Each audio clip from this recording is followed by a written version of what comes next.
Assalamualaikum warahmatullahi wabarakatuh. Halo teman-teman, perkenalkan nama saya Rosmia Handayani Putri dari kelas FKKP 001 Prodi S1 Farmasi Klinik dan Komunitas Stikes Widya Dharma Husada Tangerang.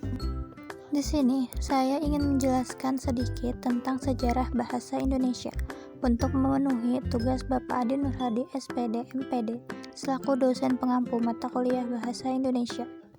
Sebelumnya, aku mau tanya, ada yang tahu nggak kapan bahasa Indonesia itu lahir? Ada yang tahu? Oke, aku kasih tahu ya.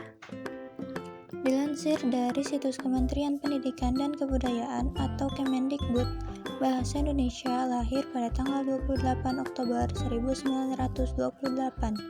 Pada saat itu, para pemuda di pelosok Nusantara sedang berkumpul pada rapat pemuda. Dalam rapat tersebut menghasilkan 3 ikrar yang diberi nama Sumpah Pemuda. Isi dari Sumpah Pemuda yaitu 1. Kami putra dan putri Indonesia mengaku bertumpah darah yang satu tanah Indonesia. 2.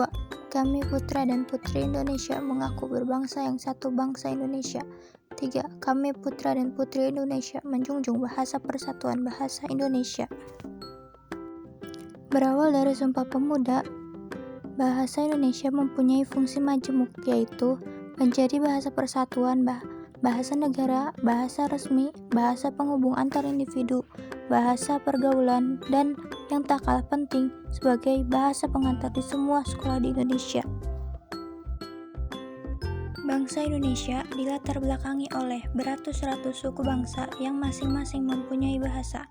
Dalam Alex 2019 disebutkan bahwa penamaan bahasa Indonesia diambil saat Kongres Nasional kedua di Jakarta sebagai bahasa untuk negara Indonesia pasca kemerdekaan. Disampaikan Rahayu 2009 bahwa bahasa kita yang dinamai bahasa Indonesia berasal dari bahasa Melayu, yaitu salah satu bahasa di daerah di bumi Nusantara. Bahasa Indonesia digunakan sebagai salah satu alat untuk mempersatukan bangsa yang bersuku-suku, mengusir penjajah Belanda, dan meraih kemerdekaan. Arifin 2008 mengemukakan ada 4 faktor yang menyebabkan bahasa Melayu diangkat menjadi bahasa Indonesia, yaitu lingua franca dalam bahasa Latin yang artinya yaitu bahasa bangsa Franka, yaitu suatu istilah linguistik yang gunanya yaitu bahasa pengantar atau bahasa pergaulan di suatu tempat di mana terdapat penutur bahasa yang berbeda-beda. Faktor yang kedua yaitu sistem bahasa Melayu sederhana dan mudah dipelajari, karena dalam bahasa Melayu tidak dikenal tingkatan bahasa seperti dalam bahasa Jawa ada ngoko dan kromo, atau dalam bahasa Sunda ada kasar dan lemas, atau perbedaan bahasa kasar dan halus. Faktor yang ketiga yaitu suku Jawa, suku Sunda, dan suku-suku yang lainnya dengan sukarela menerima bahasa Melayu menjadi bahasa Indonesia sebagai bahasa nasional. Faktor yang keempat yaitu bahasa Melayu mempunyai kesanggupan untuk dipakai sebagai bahasa kebudayaan dalam arti yang luas. Sebagai warga negara Indonesia yang baik, sudah menjadi kewajiban kita untuk mencintai bahasa sendiri. Bahasa Indonesia ini tidak muncul secara tiba-tiba dan instan loh, tetapi melewati proses perjuangan dan penuh perjuangan. Terdapat beberapa peristiwa penting yang berkaitan dengan lahirnya bahasa Indonesia. Peristiwa tersebut dibagi menjadi 3 periode, diantaranya yaitu A. Periode sebelum Sumpah Pemuda tahun 1928. Peristiwa yang pertama yaitu munculnya Inlandsch Onderwijs Commissie. Ahli pendidikan Belanda Dr. J. Nieuwenhuis memberikan pengaruh kebudayaan Belanda ke Indonesia, tetapi ditentang oleh bangsa Belanda yang berkeyakinan bahwa kepandaian akan mendorong bangsa Indonesia menuntut persamaan hak dan kedudukan. Akhirnya, didirikan Inlandsch Onderwijs Commissie bagi para pemuda yang ingin belajar bahasa Belanda. Dapat diketahui bahwa melalui organisasi tersebut, akhirnya lahirlah pemikiran untuk memiliki salah satu alat pemersatu, yaitu bahasa. Peristiwa kedua terjadi pada tahun 1901. Pada tahun itu disusunlah ejaan resmi bahasa Melayu oleh C.H. Van Ophuijsen dan dimuat dalam Kitab Logat Melayu. Selanjutnya, pada tahun 1908, pemerintah mendirikan sebuah badan penerbit buku-buku yang diberi nama Komisi voor de Volksleer.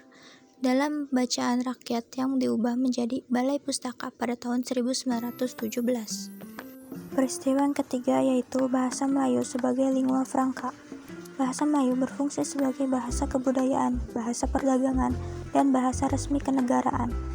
Bukti sejarah memperkuat dugaan tersebut, seperti prasasti kedudukan Bukit di Palembang tahun 1684, prasasti Kota Kapur di Bangka Barat tahun 1686, prasasti Karang Berahi antara Jambi dan Sungai Musi tahun 1688 yang berisi Prae Nagari dan berbahasa Melayu kuno.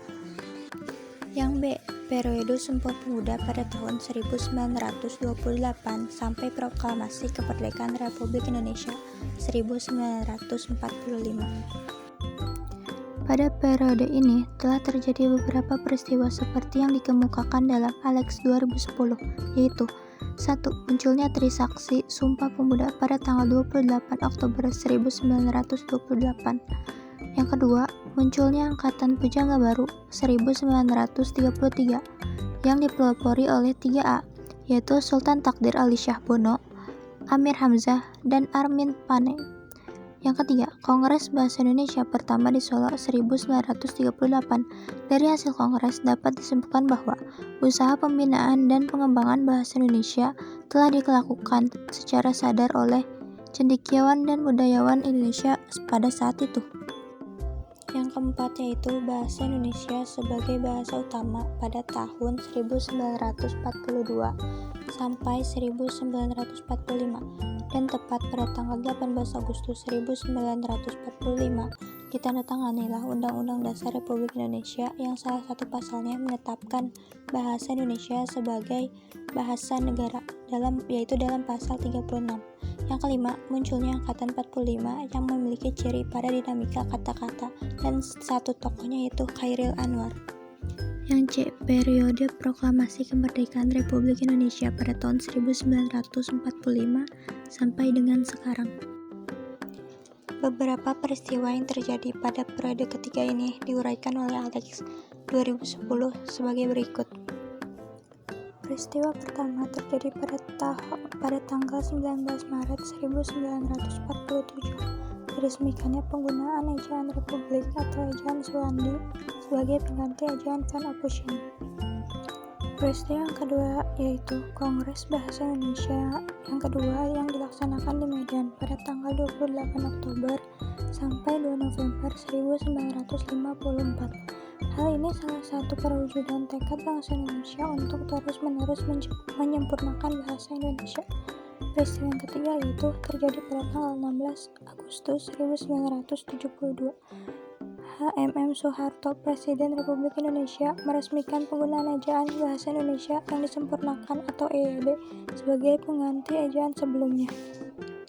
Peristiwa yang keempat mulai menemui berbagai kesulitan seperti kurangnya kata dan istilah yang berhubungan dengan iptek, kurangnya penelitian bahasa Melayu, kurangnya buku-buku iptek dalam bahasa Indonesia, serta pedoman umum pembentukan istilah 1975. Peristiwa yang kelima yaitu Kongres Bahasa Indonesia yang ketiga terjadi pada tanggal 28 Oktober sampai 2 November 1978 di Jakarta. Hal ini merupakan peristiwa penting bagi bangsa Indonesia untuk terus berusaha memantapkan kewujudan dan fungsi bahasa Indonesia. Sejak saat itu, Kongres Bahasa Indonesia dilaksanakan setiap 5 tahun sekali. Nah, teman-teman, sekian penjelasan tentang sejarah bahasa Indonesia. Terima kasih. Jangan lupa like, share, komen, dan subscribe ya. Dadah, wassalamualaikum.